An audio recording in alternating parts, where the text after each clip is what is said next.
sabi ng opisyal. Nagpalitrato lang si Ong at hindi siya kilala ng first couple at kuha ito noong panahon hindi pa Pangulo si Bilisan mo, Marcos. ha? Nakatutok Maghugas pa tayong plato. Manumpugo owner sa Corak, Pampanga. Sandra Leong confirms the Tapos, authenticity maglilinis pa of tayong this bahay. picture.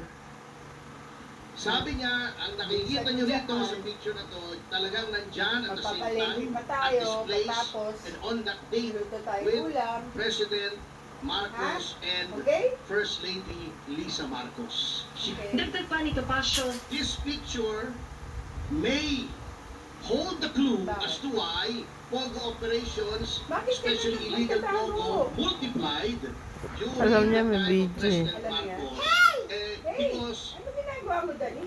they were being aided and abetted by some officials of the present administration. umarap sa media ang Special Envoy of the President to the People's Republic of China for Trade, Investment and Tourism na si Benedict Chico na naroon din sa litrato. Aniya, totoo ang litrato pero hindi ang kwento. Ang litrato ay pinakita ni Topacio nangyari raw noong November 2020, panahong hindi pa Pangulo si Marcos, habang nasa isang kainan sila sa Pasay.